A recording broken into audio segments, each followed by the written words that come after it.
Hello folks, tonight I'm going to be tying a wet mayfly pattern. This pattern was first shown to me by Mark Robinson.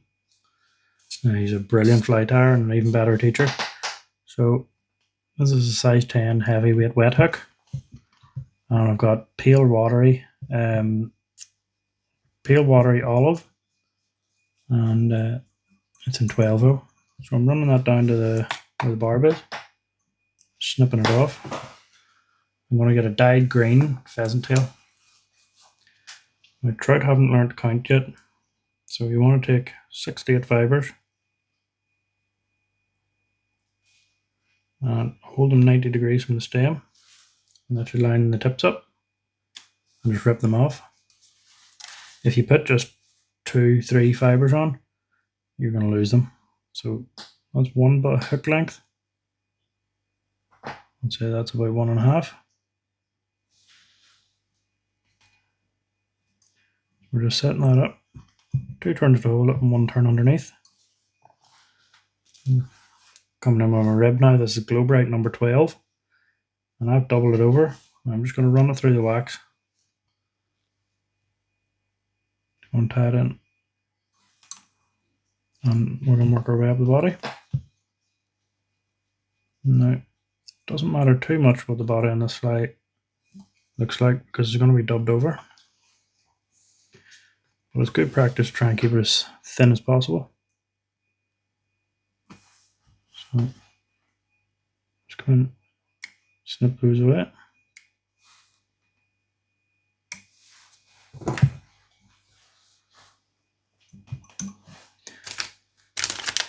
So the next material I'm going to be tying in is Kindale's electric olive, Hare and Squirrel dubbing. And this stuff dubs on very nicely. It's full of colour. So you want to just make a nice dubbing needle on your thread. Once you get the first turn on, tighten up. And we're going to work up the body.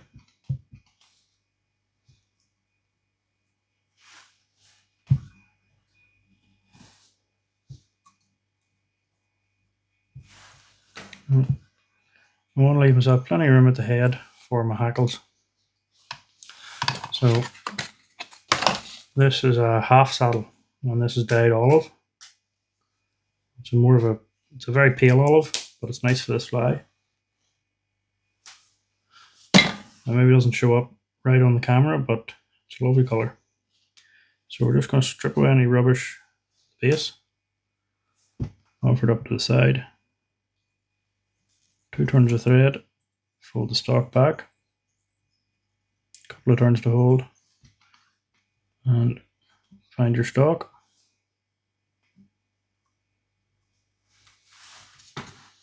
Once you find your stalk, just snip that out. With this wee fly, you're going to want 3 turns of hackle, almost on top of each other at the shoulder. And then we're going to work down the body in open turns and follow it up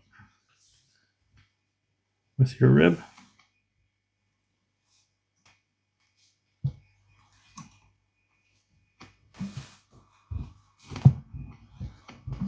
Good open turns. Probably four turns up the body of this one. Sweep all your hackles back and come up in front.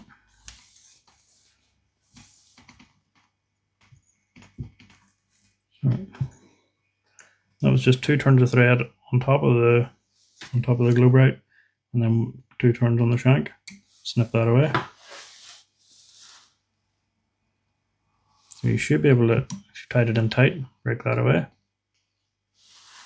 Our next material is going to be French Partridge. And this is dyed, it's almost a picric, but it's not picric. So select our feather. We're going to hold the tip of it and sweep everything back. We're going to tie this in by the tip.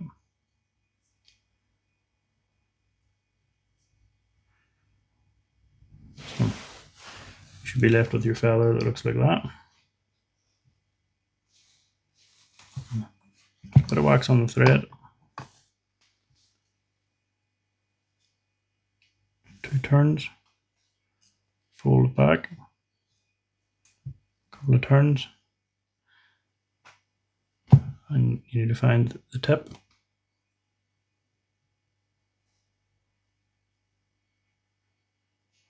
And we're going to snip that out.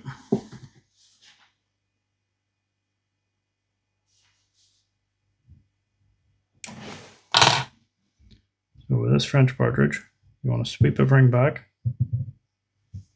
and do a turn. And keep sweeping it as you're turning it. So I'm sweeping it back, holding it, and then turning it around on the hook. And just make sure it all goes where I want it to go. I'll probably use up the most of this feather on this. Now, don't be shy with your hackles. This is going to give it plenty of movement in the water.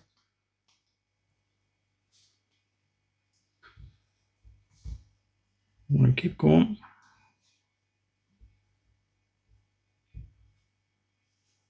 I think that looks pretty good there. So I'm just going to grab this piece that I'm not going to need. On this side, strip them off. It's just to save some bulk. Couple of turns over it. Sweep everything back, and we're going to build our head.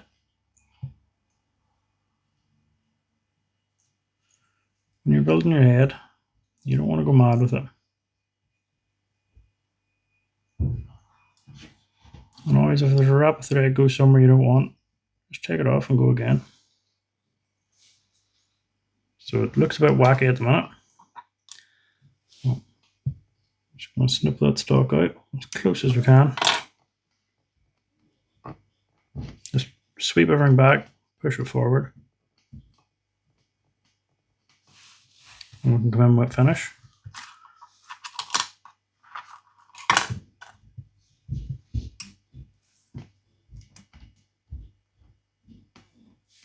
So again, just going to do 2 whip finishes on this.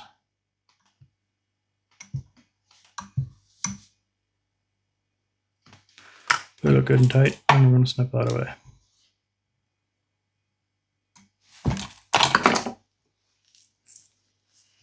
So I'm going to come in again with my UV resin and quickly do the head, just so I can show you the finished fly.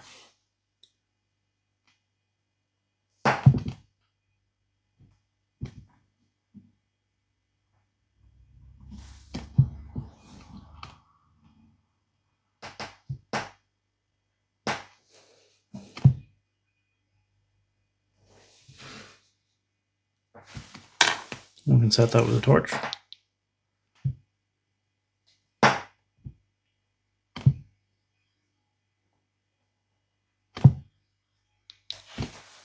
That's the wee fly finished.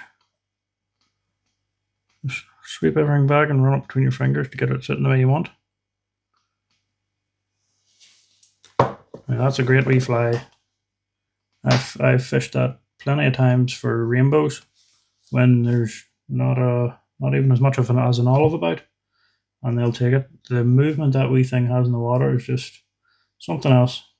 So I hope you enjoyed that, and thank you for watching.